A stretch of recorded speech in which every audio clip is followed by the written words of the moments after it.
le groupe aéronaval, souvent désigné par son acronyme GAN, est un pilier essentiel de la puissance navale française. Son dispositif évolue selon les missions, mais il s'appuie sur un socle composé de plusieurs éléments.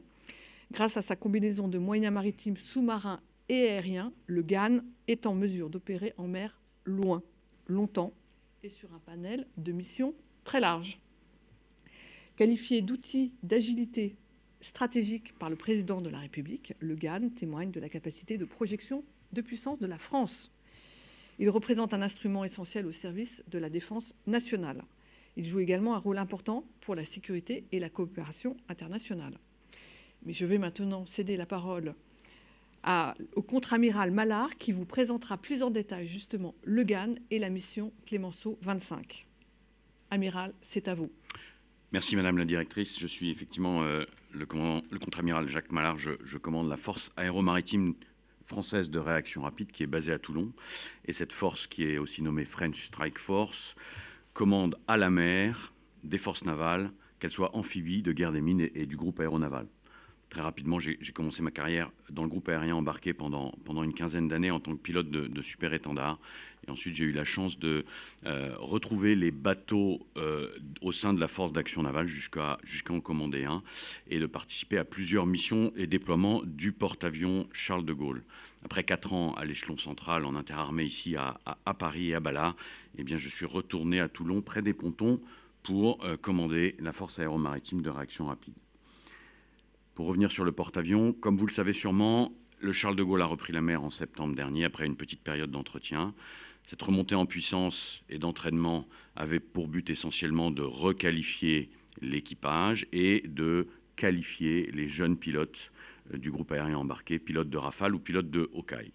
Après cette phase, eh bien, nous allons passer à une phase plus opérationnelle au travers de la mission Clemenceau que je vais vous présenter, puisque le porte-avions, renforcé de son état-major et de nombreux escorteurs, vont appareiller très bientôt pour cette nouvelle mission.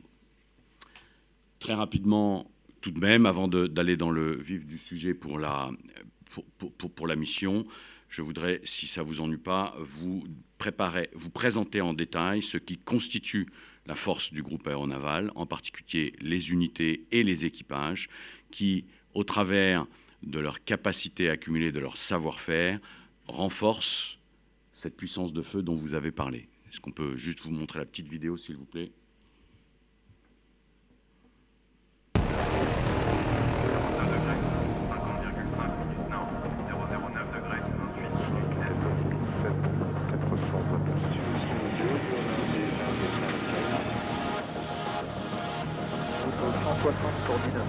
C'est bon, 85.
C'est donc, comme vous avez pu le voir, une force aéromaritime, toujours agrégée autour du porte-avions et de son groupe aérien embarqué, que constituent les Rafales marines, les Hawkeye et ses hélicoptères. Si le porte-avions reste la colonne vertébrale du groupe aéronaval, parce que sans porte-avions, pas de groupe aéronaval, il opère cependant toujours escorté par des frégates, un sous-marin qui agit en précurseur, souvent sous l'avant de la force ou en protection rapprochée. Il y a aussi un avion de patrouille maritime qui est stationné le long de son parcours et qui apporte un certain préavis et contribue à l'appréciation dans les domaines de la lutte anti-navire, mais aussi de la lutte anti-sous-marine. Et enfin, c'est presque le plus important, pour soutenir le groupe dans la durée et pour lutter contre les élongations qui gênent le ravitaillement et le support logistique, il est systématiquement accompagné par un bâtiment ravitailleur. L'ensemble de ces moyens constitue à la fois une escorte défensive contre les menaces auxquelles le groupe aéronaval pourrait être confronté, mais c'est avant tout un outil offensif qui est capable de voir, de comprendre ce qui se passe dans les 3 dimensions et tous les champs, que ce soit le champ électromagnétique, le champ des perceptions, l'espace cybernétique et bien évidemment le champ physique par sa capacité à projeter de la puissance, de la force avec l'ensemble des moyens que nous avons évoqués.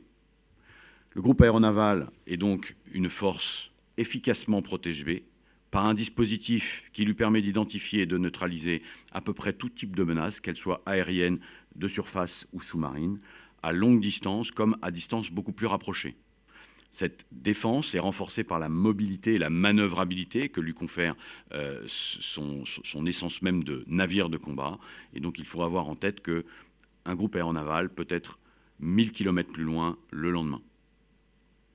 Et ça lui permet bien évidemment de se reconfigurer puisque les bateaux ne sont pas sur des autoroutes et peuvent faire demi-tour à tout moment sans attendre une sortie.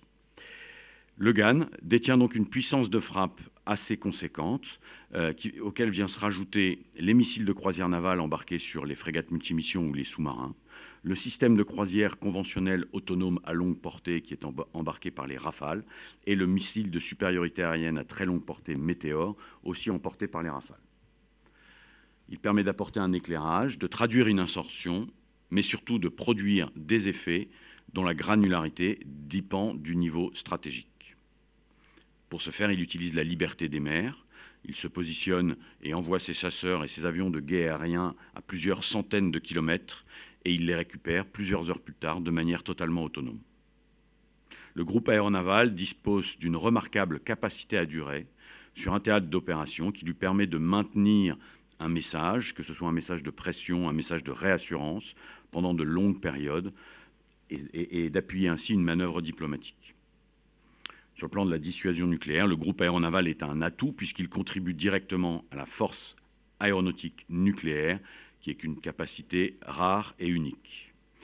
Nous avons donc un ensemble cohérent de niveaux tactiques que j'ai l'honneur de commander, et cet ensemble est habitué à se brancher, à s'intégrer dans des chaînes de commandement, qu'elles soient nationales ou interalliées, comme cela a été le cas durant la dernière mission Aquila, où le groupe aéronaval a été mis sous le commandement de l'OTAN. Suivante, please. Maintenant que les capacités et le panel de missions que peut réaliser le groupe aéronaval n'ont plus de secret pour vous, revenons sur l'objet principal, la mission Clemenceau 25. Pour cette mission, le groupe aéronaval sera constitué bien évidemment du porte-avions avec son état-major embarqué et son groupe aérien embarqué, plusieurs frégates d'escorte nationales, un sous-marin nucléaire d'attaque, un bâtiment ravitailleur de force et un détachement d'Atlantique 2 qui suivra le groupe en étant basé à terre sur plusieurs points d'appui différents. Ce déploiement, cette mission, a 4 objectifs principaux. Tout d'abord, contribuer aux opérations nationales et européennes en mer Rouge et en océan Indien. Ces opérations visent à renforcer la sécurité maritime de la zone et les moyens du groupe aéronaval y participeront. Développer l'interopérabilité avec nos partenaires et alliés en océan Indien, mais aussi en océan Pacifique. Promouvoir, au travers de ce déploiement, un espace Indo-Pacifique libre, ouvert et stable avec nos partenaires régionaux dans le cadre du droit international. Et enfin, contribuer à la protection de nos populations et de nos intérêts dans la zone Indo-Pacifique, où la France est une nation riveraine et elle doit y exercer sa souveraineté sur l'ensemble de ses territoires ultramarins. Afin de remplir ces objectifs, et tout au long de la mission, nous intégrerons au sein du groupe des bâtiments de nos partenaires et alliés. car le groupe aéronaval est un véritable fédérateur et agrégateur de forces navales. L'escorte du groupe aéronaval sera donc régulièrement renforcée par des frégates ou des sous-marins étrangers. Il y en a eu plus d'une trentaine dans les 10 dernières années. Pour Clemenceau 25, il y aura des bâtiments de combat américains, des bâtiments de combat grecs, portugais, italiens, marocains, britanniques, australiens, canadiens et japonais qui renforceront l'escorte du groupe français.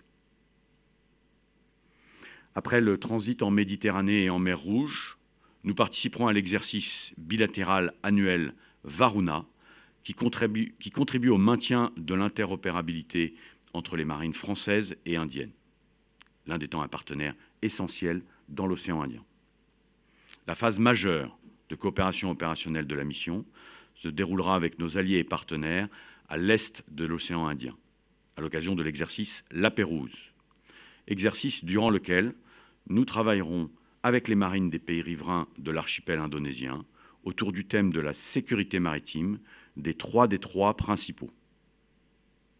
Enfin, le Charles de Gaulle et son escorte navigueront pour la première fois depuis fort longtemps en océan Pacifique, notamment durant l'exercice Pacific Stellar, qui verra notre interopérabilité avec la 7e flotte s'accroître. C'est une interopérabilité que nous avons peu l'opportunité d'exercer, puisque la 7e flotte est très éloignée par rapport aux 5e et 6e flottes que nous voyons plus régulièrement. Tout au long de son parcours, le groupe aéronaval bénéficiera de l'appui de ses partenaires au travers d'escales et d'appuis logistiques, et bien évidemment aussi l'accueil de son détachement d'avions de patrouille maritime Atlantique 2. Toutes ces interactions viendront à renforcer et confirmer les connexions développées par les armées françaises en zone Indo-Pacifique depuis de nombreuses années. Les bâtiments de combat basés, que ce soit à La Réunion, en Nouvelle-Calédonie ou en Polynésie française, interagissent très régulièrement avec nos partenaires. Il faut aussi compter sur les déploiements réguliers en Indo-Pacifique, comme la récente mission de la frégate multimission Bretagne, qui est allée jusqu'à Hawaï participer à l'exercice RIMPAC. Ces déploiements sont également la preuve que la marine peut se déployer régulièrement dans la zone depuis la métropole. Et enfin, la marine nationale est impliquée dans la personne de son chef d'état-major dans les deux principaux forums de la région. Je veux parler de l'Indian Ocean Naval Symposium, IONS, et le Western Pacific Naval Symposium, WPNS. Ces organisations ont pour but d'améliorer la coopération des marines des pays riverains de chacun des zones, tout en favorisant le dialogue sur les différentes problématiques maritimes locales et en particulier les enjeux de sécurité maritime. Au sein de ces forums, les marines partagent de l'information, trouvent des occasions d'entraînement conjoint. La France a ainsi pu prendre la présidence de l'IONS à l'été 2021 durant 2 ans et est prévu de prendre la présidence de la WPNS en 2026. Suivante, s'il vous plaît. Pour terminer, je voudrais évoquer avec vous les occasions d'innovation et d'évolution, aussi bien tactique que technique, que nous allons développer devant cette mission. Par sa taille, le groupe aéronaval est un véritable laboratoire d'innovation pour pouvoir intégrer les nouvelles techniques, les nouvelles technologies et envisager le futur du combat naval au travers d'expérimentations qui sont conduites dans des conditions réelles au cours d'une mission. C'est dans cette dynamique que s'inscrit l'utilisation massive de la donnée à l'occasion de Clemenceau 25.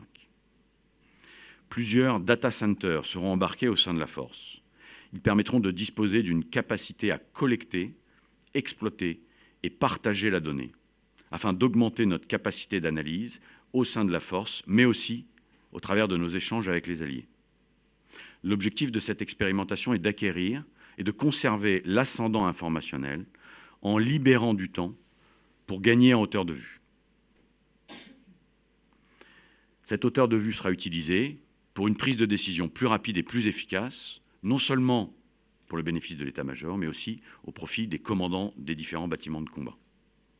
Afin de mener à bien cette expérimentation, plusieurs réservistes opérationnels, spécialistes de la donnée, issus en particulier des entreprises de la BITD française, seront embarqués sur les unités du groupe aéronaval.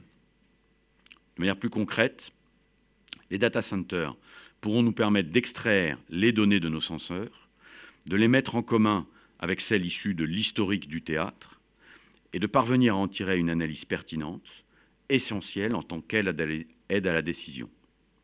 Plusieurs applications spécifiques au métier de la marine seront ainsi développées sur nos unités grâce à la compétence apportée par ces réservistes dont je vous ai parlé, et elles seront évaluées dans des conditions réelles, celles d'une mission complexe et exigeante.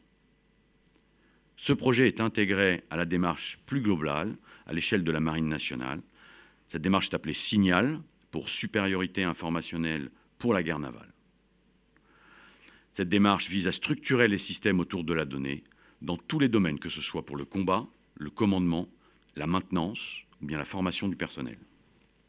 L'objectif étant de transformer des données en informations et de transmettre ces informations aux bons marins au bon moment.